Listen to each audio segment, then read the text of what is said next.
Tulong USA.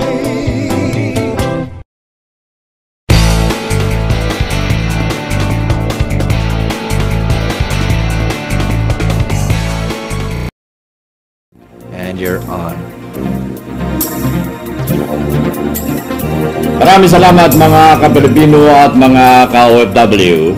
Isang karangalan muli na maglilingkod na pambayan ang Utusa.tv na sa report, nais kong ibalita sa inyo na tayo po, sandali, at para malaman nyo na tayo po ay nasa loob mismo ng nasa loob mismo tayo ng Facebook. Ano ho? Dahil nais kong establish, dahil marami na ang gumagaya sa atin, pero walang mahagaya.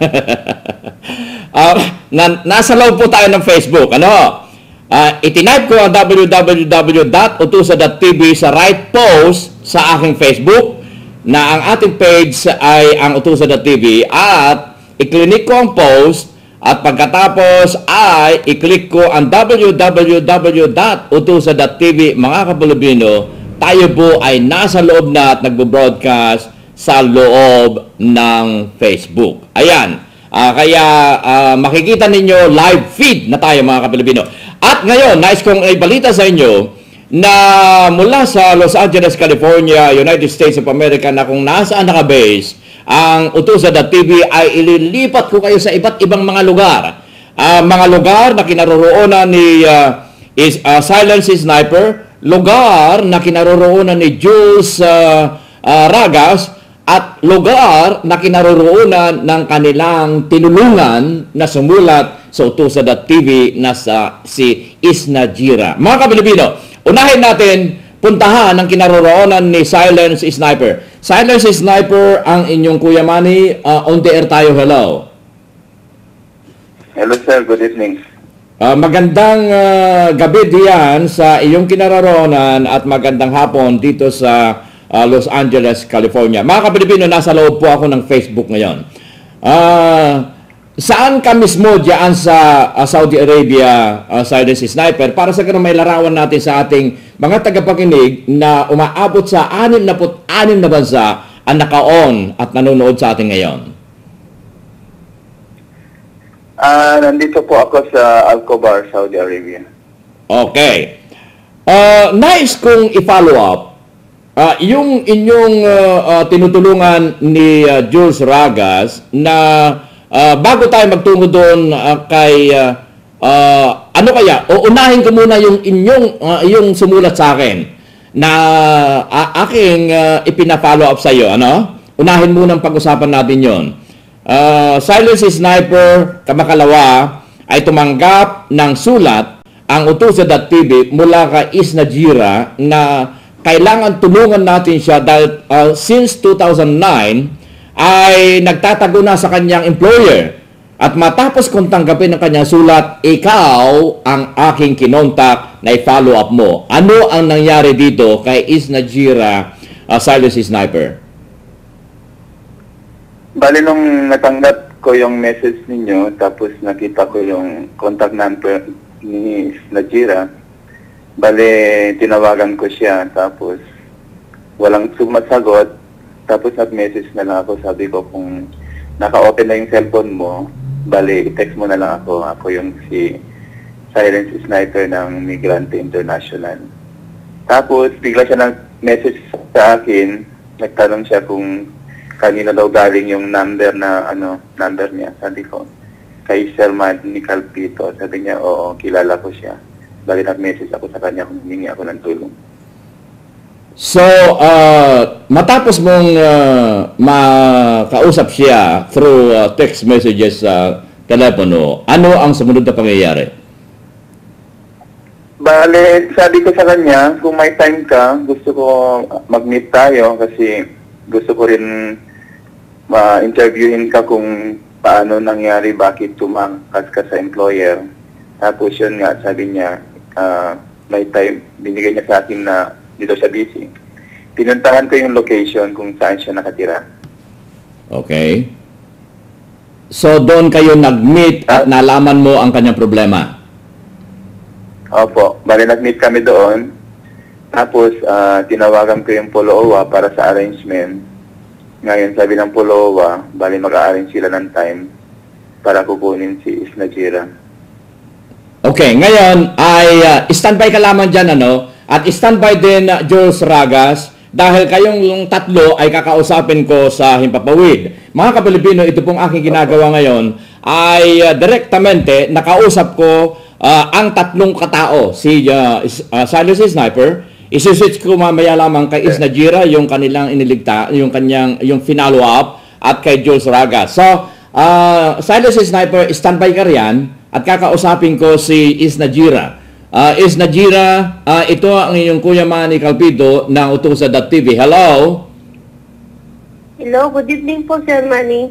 Okay, good evening dyan at magandang hapon naman dito sa aking kinaroonan sa Los Angeles, California. Kumusta ka, Iha? Mabuti naman po. Base sa iyong sulat na ipinadala sa inyong lingkod ay simula pa noong 2009 ay nagtatago ka na sa iyong employer. Totoo ba ito? Gaano katotoo? Totoo po, matagal na po ako nagrereklamo sa kanila nung dumating na po ako dito noong February 13 until 2009, January. Kasi po yung employer po namin, hindi sila nagbibigay ng tamang sahod. Magkano ba ang kontrata mo sa yung agency bago ka pumunta riyan? Magkano? Nakalagay dun po sa kontrata namin, US dollar is 250. Balik sabi na equivalent for real daw is 750. So sabi ko, parang loko-loko na to. Pero pinirmahan ko na yung kasi pumayag na ako. Pero sabi ko, sige, okay na yan. 750 yan na pinirmahan ko. Tapos nung dumating kami dito, March, nagsahod na kami nung March, natanggap ko is 450. Sabi ko, nasaan na yung 300? Sakit na kulangan na. Sabi nila, wag daw ako magreklamo kasi wala daw ako kumbaga wala daw akong katibayan. Sabi ko, inuli niyo sa akin yung kontrata ko eh.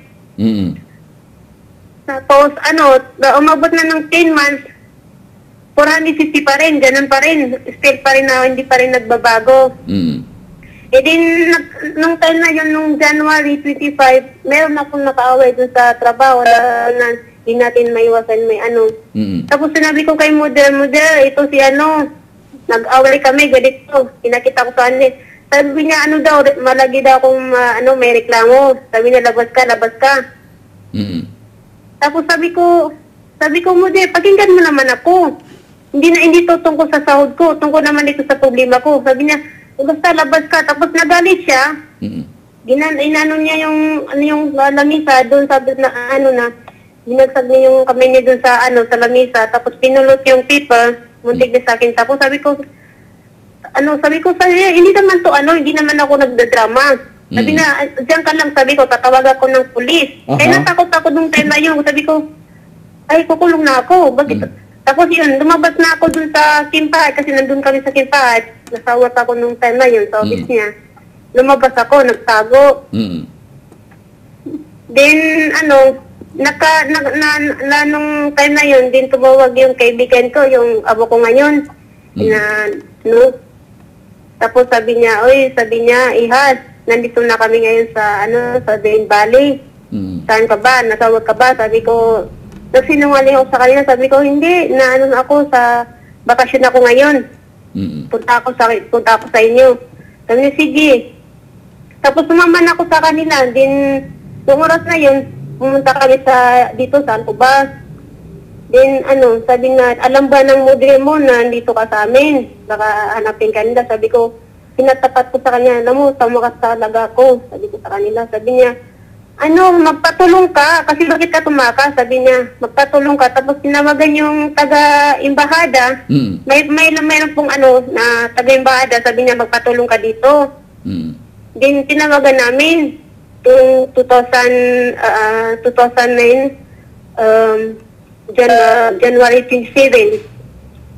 Tapos yun, sabi niya, maghintay mo daw ako kasi marami daw problema, ganun. Tapos yung dumating na siya nung Thursday, tapos tinanong niya ako bakit daw ako tumakas. Sabi ko, nagkaproblema ako sa model ko. Tapos sabi niya, may tira ka ba? May ganun. Kasi ano, yung alam mo sabi niya, ang papawi kung gusto mo makauwi ng madali, magbayad ka ng 5,000 para madali makauwi. Sabi ko, tumakas ako, wala akong tira. Yung sahod ko nga, 450.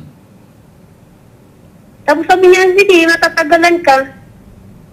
Sabi niya, maghintay daw ako kasi yung problema, maghintay daw ako sa kaso ko. Din habang naghihintay ko, parang wala ng parang hindi na nakasikaso. Yun, nagsawa ko sa kanila, tumawag sa kanila kasi baka sabihin na sa akin, tumatakas-takas ka, tapos ito ngayon, nagkakano ka na. So, 2009, nung lumapit ka sa embassy, ngayon ay 2012, ay... Hindi, January 20... February 13, 2008, ako dumating dito. Pero nung tumawag ka sa... Tumakas ako noong January 25, 2009. At paano? Teka, liwanagin nga natin yung kwan. Liwanagin nga natin yung doon sa embassy ay hinihingan ka ng 5,000 para makauwi ka. Ganun ba? Opo. Para daw makauwi ako ng madali. Okay. So, noong 2009, nagtago ka, nakapasok ka naman ng trabaho para mabuhay ka, right? Yung sinamahan ko po, sabi nila, o sige, dito ka muna sa amin, bibigyan ka namin ng pera, para may ka na. May pagkain man lang. So, binibigyan nila ako ng kuran, sabi niya, magkanong sahod mo dun sa hospital? Sabi ko, 450. Sabi nila, sige, bigyan ka namin ng 400. Tulong din namin sa inyo. Nako, kayo. talaga din naman. Yun po, tinanggap ko po habang nagtatago. Okay, naunawaan ko yung sulat mo sa akin, kaya naman agad ako na humingi ng asiste dyan sa ating mga Utusa.tv reporter dyan sa Riyadh. Kaya ako nagagalak dahil agad na inaksyonan ka ni Silence Sniper. Mula kay Isna Jira, iswitch natin kay Silence Sniper para malaman ko kung ano ang naging reaction. Sandali lamang ha. Iswitch ko naman kay Silence Sniper. At standby lamang Jules M. Ragas, dyan sa iyong kinaroroonan. Yes, Silence Sniper, balik tayo. Hello? Hello, sir. Yes. Okay. So, nung matanggap ko yung sulat, nag-message ako sa iyo na paki-check mo, i-follow up mo, napatunayan mo na ito ay lehitimo na problema. Ano ang aksyon na isinagawa mo matapos mo siyang makita ng personal? Actually, sir, nung nakita kami, tapos kwento niya sa akin lahat-lahat, tapos okay naman yung kalagayan niya. Yun ang hinihingi niya sa atin na sana makauwi siya sa Pilipinas. Kaya na bigla kong tinawagan yung taga-Pulo-Owa. Sabi niya, okay, walang problema, i-arrange namin yung schedule, saka namin kukunin si Isna Jira. So kukunin nila si Isna Jira, dadalhin na naman doon sa bahay tirahan. Ganun ba yun? Opo, sa bahay Kalinga. Yung bahay Kalinga na 13 yung na-interview natin noon doon. 5 nanay ang na-interview natin at 13 lahat sila. So mapapasama siya roon. Hindi, bali, dito kasi sa Saudi Arabia, meron tayong 3 lugar. Bali sa Western Region, Jeddah po. Tapos Central Region, sa Riyadh. Then nandito kami sa Eastern Region is Al-Khobar. Yung in-interview nyo last time is Central Region, Riyadh po yun. Ayun. Sa Riyadh naman yon. Okay. Riyadh po yun. So, pipick upin nila riyan si Isna Jira at dadalhin doon sa bahay Kalinga. At palagay ko huwag natin pabayaan na i-follow up ang pag-uwi ni Isna Jira, alam ko na itong ating ginagawa ngayon na Silence Sniper at Jules Ragas ay napaka-novel ang inyong ginagawa dahil wala naman kayo sweldo. Nagtatrabaho kayo riyan, pero itong mga ginagawa natin pagkaling at pagtulong sa ating mga ka-OFW ay libre. Kaya Ako'y natutuwa. Huwag natin pababayaang i-follow up yung kaso ni Isnajira. Oras na tanggapin ng Bahay Kalinga, no? Opo, walang problema po kasi oras na tinurn over na namin sa Poloowa, bale, lagi namin po pinapollow up kung anong status. Kasi ang procedure po nila, pag turn over namin sa kanila, bale, i-turn over nila si Isnajira sa police station para sa clearance. Pagkatapos sa clearance, i-turn over siya sa Bahay Kalinga para i-process yung travel document niya. Okay, very good. At itong hiling ko sa iyo, dahil yan ay sagrado para sa akin, binigyan ko kayo ng ID ng Utusa.tv. Paki-print na lang ninyo at yan ay otorisado ako magbigay ng ID. Alam nyo kung bakit? Ako ay may lifetime license ng FCC dito sa United States of America na magtayo ng radyo at telebisyon. So, yan ay otorisado ako na mag-issue ng ID. At ano ang aking authority na mag-issue ng ID? Ang inyong lingkod, ang aking programa sa Pilipinas, ang kauna-unahan tumanggap ng Hall of Fame. Kaya, kung baga sa kategorya, ay nakakaangat tayo sa mga ibang klase ng broadcaster sa Pilipinas. So, paki-print nyo yan at lagi nyong dala-dala at sabihin ninyo na kayo ay otorisado ng Utusa.tv based dito sa United States kung inyong mamarapatin. Opo, pinin ko na po, tapos pinalaminate ko na po. Oh, very good, okay. So, i-switch ko ngayon. Standby ka dyan na Isnajira, no? Gusto ko namang kumustahin si Jules Ragas dahil kanina ko pa siya kinontak doon sa kanyang kinaroroonan. Jules, mula kay Silas Sniper at galing kay Isnajira, mag-switch tayo sa kinaroroonan mga kabalibino ni Jules Ragas. Jules Ragas, sa iyong kinaroroonan, hello! Ang mga kausap ko mga kapilipino ay nasa Saudi Arabia lahat ito. Yes, Jules Ragas, magandang gabi riyan at magandang hapon dito sa United States. Magandang hapon din sa inyo, sir, at magandang gabi rin dito sa Saudi Arabia. Batiin mo ang ating mga tagapanood sa 66 na bansa na ngayon ay ikinararangal ko na naka-open ang kanilang mga internet. Batiin mo sila. Binabati ko po kayong lahat. Magandang gabi, magandang hapon, magandang umaga. Kung saan sulok man kayo ng mundo o nanghahalad o nanonood sa Utusa.tv, binabati ko po kayong lahat. Ako yung nagagalak sapagkat sa pagkakataong ito ay nakontak ko kayong tatlo at iba't ibang mga lugar ang inyong kinaroroonan. Naipipicture ko ngayon ang kalagayan ninyong mga OFW dyan sa Saudi Arabia.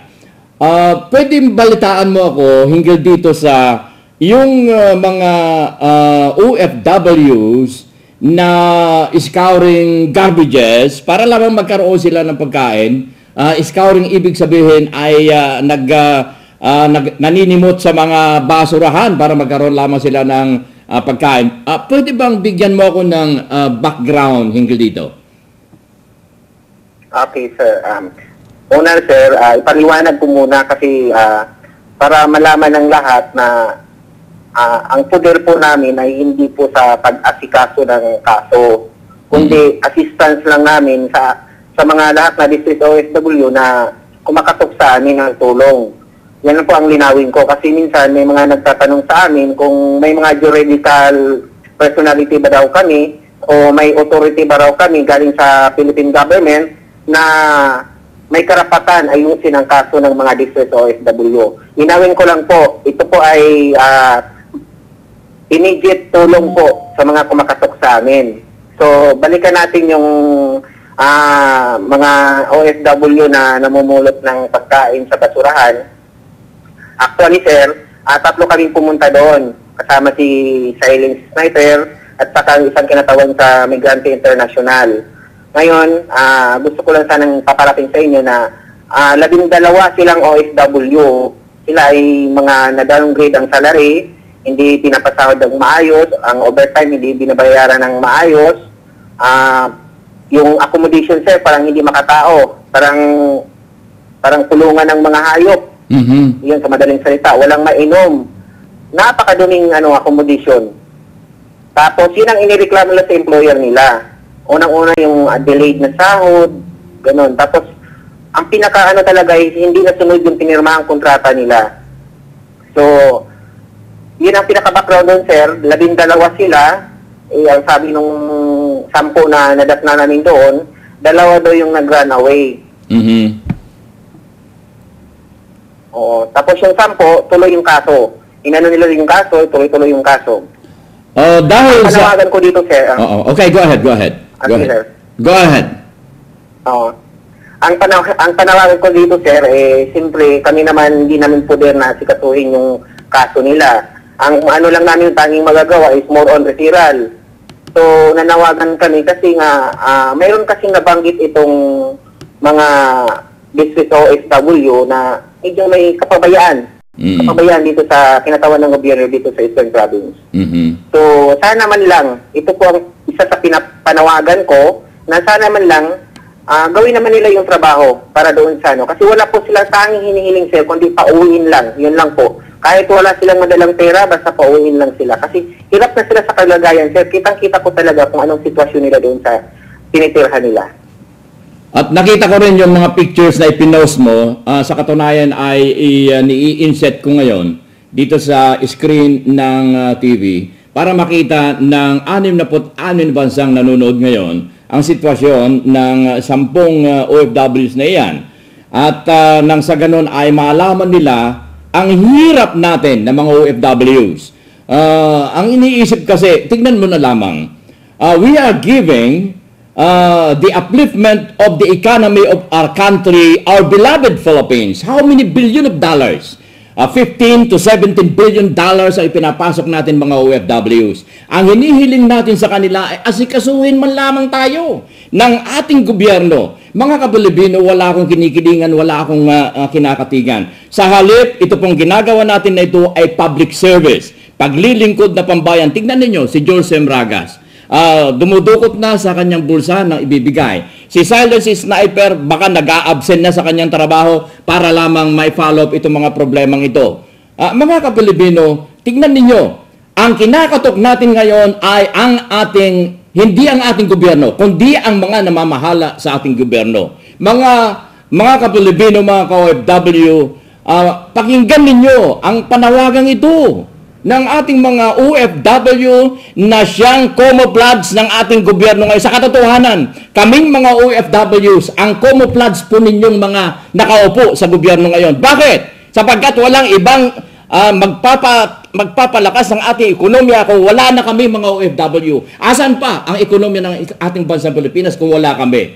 Bakit ninyo kami pinababayaan? Nung una, ang sabi natin, farmers are the backbone of our country. Anong ginawa ninyo sa mga farmers? Ngayon, mga Kapilipino, who are the backbone of our country? Ang mga OFWs. Kaya tulungan po ninyo. Kami ang backbone ngayon ng bansang Pilipinas. We are giving a lot of dollars for the upliftment of our economy. Mga Kapilipino, katulad niyan. Malapit na naman ang eleksyon. Ako'y natutuwa doon sa mga ipinopost mo, George Ragas. Ang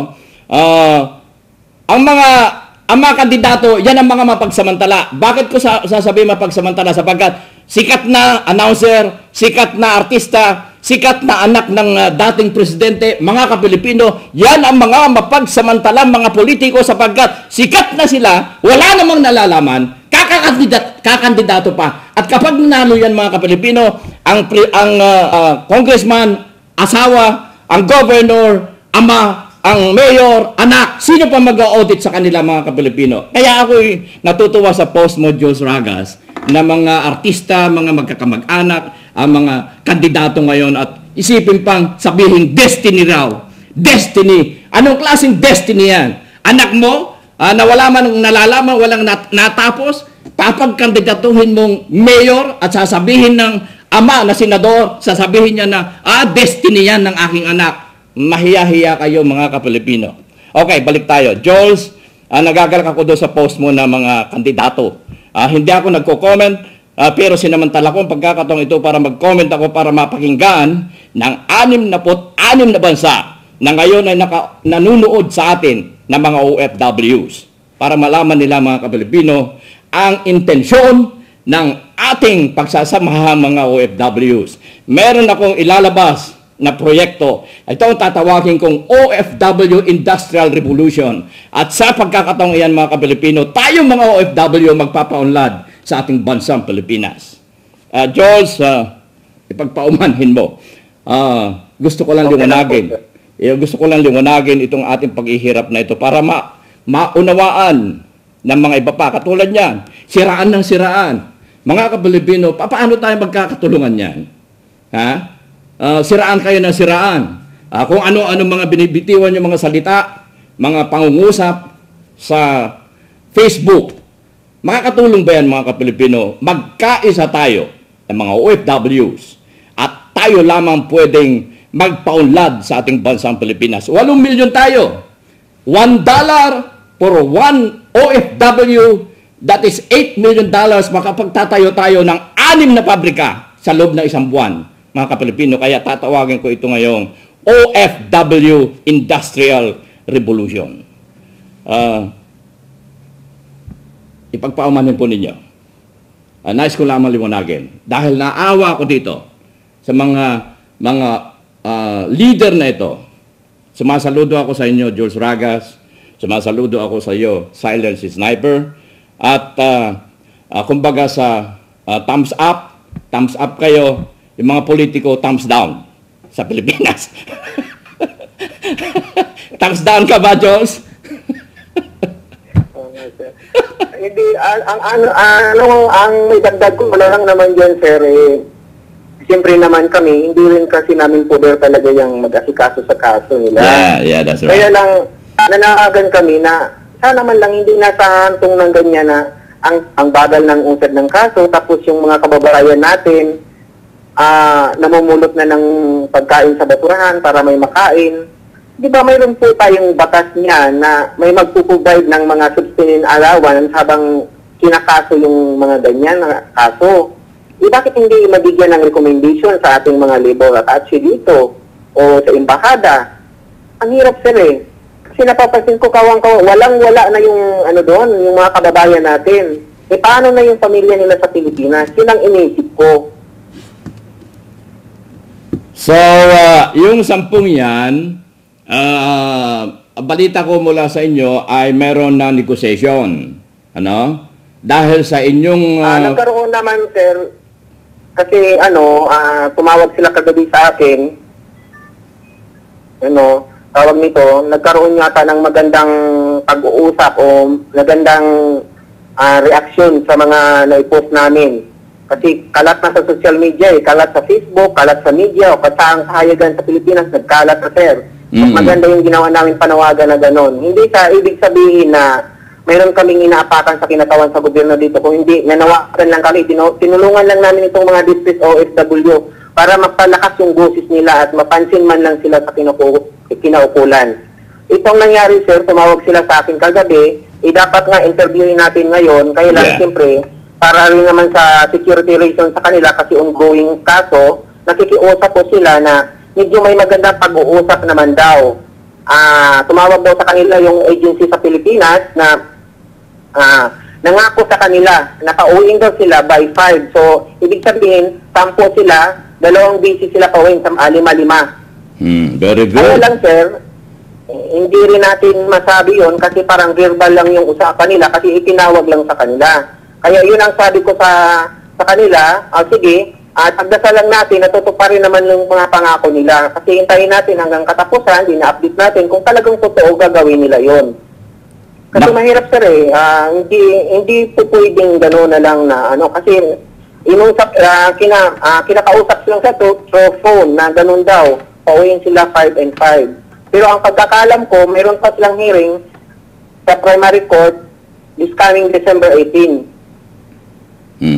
So, paano mangyari yun? Hindi ko nga alam, kaya nagdalawang isip din ako Sa bagay, hindi rin ako familiar sa mga kaso na yan kasi unang-una, yung nga sinasabi ko sa inyo, ang poder ko lang is, ang tanging na ibibigay ko lang yun talaga, yung mga food assistance nila, yung mga pangangailangan nila habang hinahantay kung anong result ng kaso. Yun po talaga ang pinaka-busy ko na parang tungkulin. Kaya lang, iniisip ko, may primary hearing sila sa primary court, may hearing sila sa primary court this coming December 18, tapos nangako ang agency na pauwiin sila, parang conflict yata, sir. Ongoing yung kaso. Antabayanan natin yan, Antabayanan natin dahil ang ating kaugnay ay ang senior writer ng isang kinikilalang newspaper sa Saudi Arabia.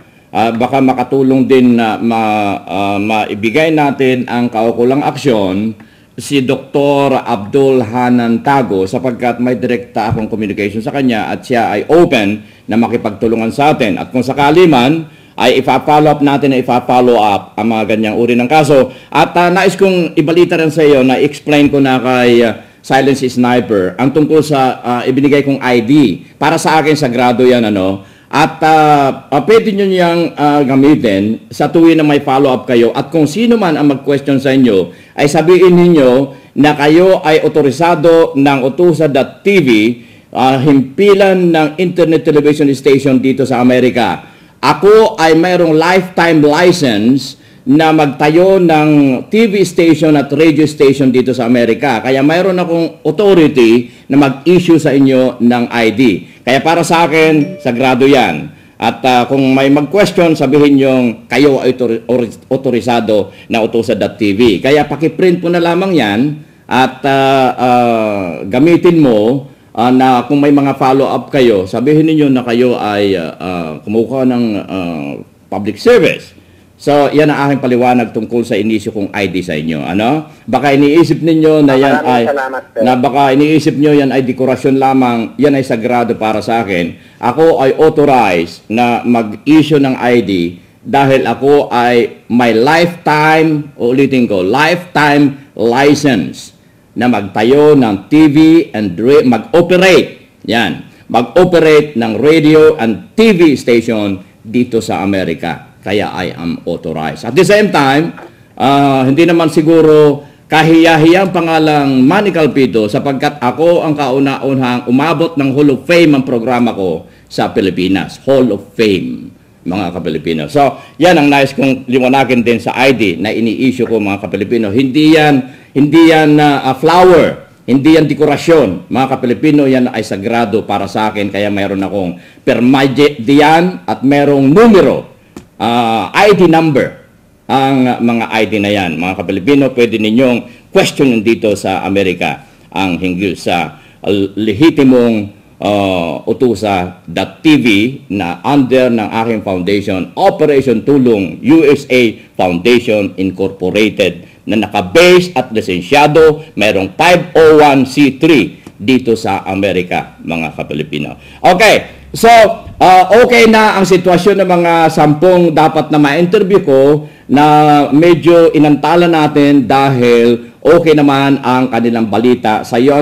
Kaya yung mga nakabasa doon sa aking plugging, huwag nyo sabihin, mga Kapilipino, na umaatras ang Utusa.tv sa ating interview sa kanila. Sa halip, ito po ay kanilang kahilingan para hindi maapektuhan yung kanilang sitwasyon. So, balik tayo. Mula kay Jules Ragas, standby ka dyan, Jules Ragas, mag-switch ako kay Isnajira.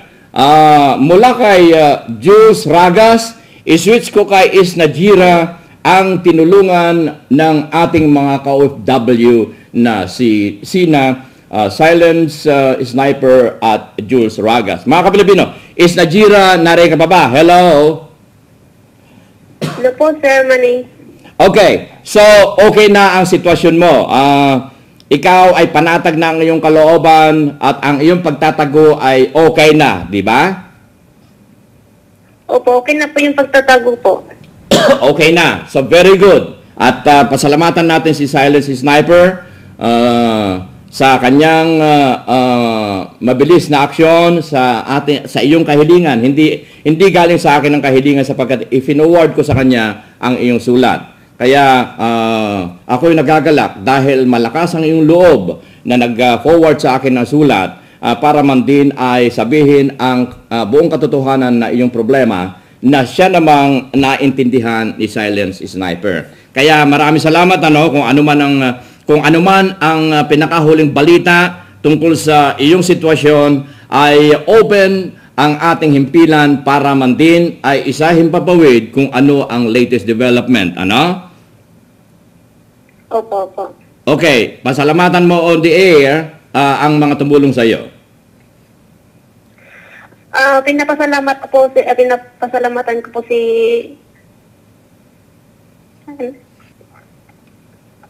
Silent Sniper dahil tinulungan niya po ako. Maganda po yung ano niya sa akin, madali yung action niya. Saka napapasalamat po ako dun sa amo ko ngayon kasi hindi niya ako inaano, kumbaga tinutulungan niya ako. At saka maraming salamat din sa iyo, Sir Manny, dahil napansin po yung yung kaso ko po. Okay, mag-ingat ka lamang. Mga ilang katanungan. Ikaw ba ay may asawa? Wala po, single po ako. Ang iyong pamilya ay nasa Pilipinas. Hindi ko na babanggitin kung saan doon, Pero nasa Pilipinas ang iyong pamilya. Wala kang pamilya dyan sa Riyadh, right? Wala po. Okay. Thank you very much. At mag-ingat ka. Maraming salamat. Lagi kang magdasal. God bless you. Okay? Maraming salamat po. Mula kay Is Najira, i-switch natin kay Silence Sniper. Silence Sniper, nariyan ka pa ba? Hello? Hello, sir. Okay. Yes, sir. Saludo sa iyo. Alam mo ang aking, kung pwede lang ako magtayo ng pedestal at estatwa, ipagtatayo ko kayong dalawa ni Jules Ragas. Hindi ko ipagtatayo ng monumento yung mga politiko. Sa halip, yung mga OFW, ang mga ipagtatayo ko ng monumento, katulad ninyo. So, huwag kayong magsawa. At ako ay natutuwa. Alam ko na ganito mga oras ay dapat na kayo magpahinga dahil alam ko magtatrabaho na naman kayo. Kaya ako ay labis-labis na nagpapasalamat sa iyo, Silence Sniper, ang ating himpilang Utusan.tv ay sumasaludo sa iyong walang sawang pagtulong sa ating mga ka-OFW. Nasa sa iyo ang huling pananalita. Standby lamang, Jules Ragas, para sa iyong mga huling pananalita. Go ahead, Silence Sniper. Nagpapasalamat po ako sa mga member at admin ng OFW Joint Force Migrant International dahil sumusuporta po sila lagi sa akin, lalo na pag may problema ako. At saka sa mga tao na nagbabanta sa amin ni Jules, nagpapasalamat din po ako dahil sa kanila, mas lalo kaming tumatapang. Kaya sige lang ang banta, walang problema yun. Huwag kayong mag-alala dahil ang mga iyon ay hindi mga totoo yun dahil mga pangalan nga nila sa Facebook kung ano-ano mga pinipili nilang mga pangalan dahil kung totoo yan ay gagamit sila ng pangalan. Kaya maging ako, sinusubaybayan ko lahat ng mga comments. Walang nakakaligtas sa akin. Sa katunayan, 24 oras ang aking, kung hindi naka-on ang aking computer, naka-on ang aking cellphone. Kaya mapapansin ninyo kung minsan nagpapahula-hook ako dahil gusto ko kayo aliwin, nasa cellphone ako. So, thank you very much. Mabuhay ka at God bless, Silence Sniper. Thank you po and God bless you too. Mga Kapilipino, i-switch natin kay Jules Ragas. Mula kay Is Najira, kay Silence Sniper, para sa mga huling pananalita ni Jules Ragas. Jules Ragas, are you still there? Yes, sir. Okay. At bago ka magpaalam, nais ko munang bigyan natin ng diin ang Dundun Lanusa blood money. Nais kong samantalayan ng pagkakataong ito dahil yung mga nababasa po ninyo sa Facebook ay puro siraan ng siraan, mga Kapilipino. Wala tayong katutunguhan yan. Kaya nakita ninyo ni mag-comment ay hindi ko yung pinapatulan sapagkat mag-i-ignite lang yon ng mga siraan ng siraan. Mga ka-Pilipino, ako ang nakikiusap sa inyo. Ayan, si Dundun Lanusa. Ayan, yung free jigs nugid. Mga ka-Pilipino, mga ito ay pinagsisikapan na tulungan ng mga kapwa nating OFW. Huwag na sirain.